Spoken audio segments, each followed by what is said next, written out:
Listen to me, please. You're like me, a Homo sapiens, a wise human.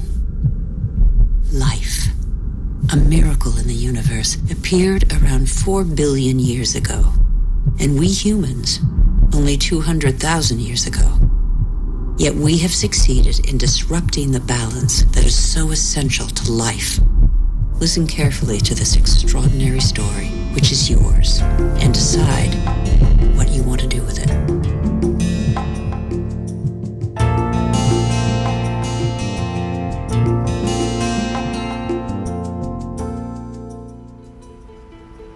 Our Earth relies on a balance in which every being has a role to play and exists only through the existence of another being.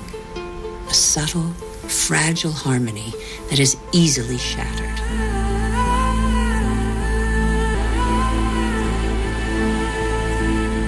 And that's where you, Homo sapiens, wise human, enter the story.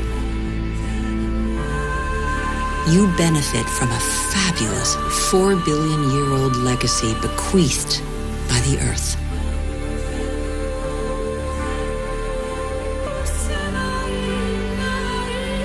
You're only 200,000 years old, but you have changed the face of the world.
Sorry to be so dramatic, but it's quite true.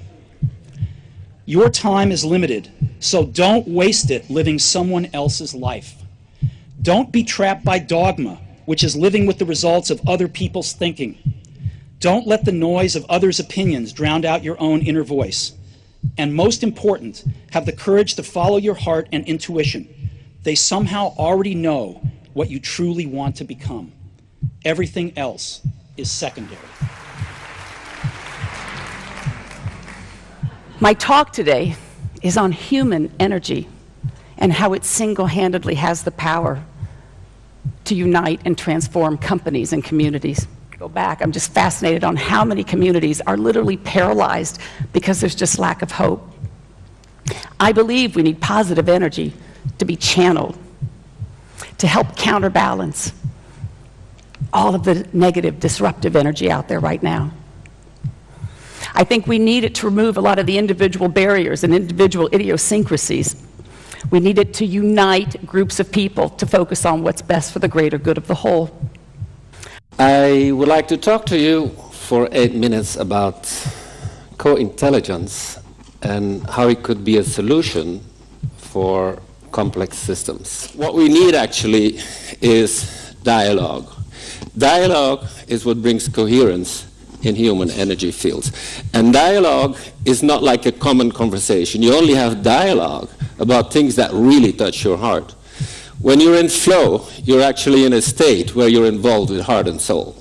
So what we need is more heart and less head. The mind is what divides us, judging differences. When you want synergy in a group, what you want is not just tolerate differences. You need to appreciate them. You need to love the differences. You need to know that it's due to diversity that synergy happens. That's how an orchestra functions. The model of organization for these days is the Philharmonic Orchestra. All different people, very strong individuals, but they make one sound. And they do that by listening and by serving the total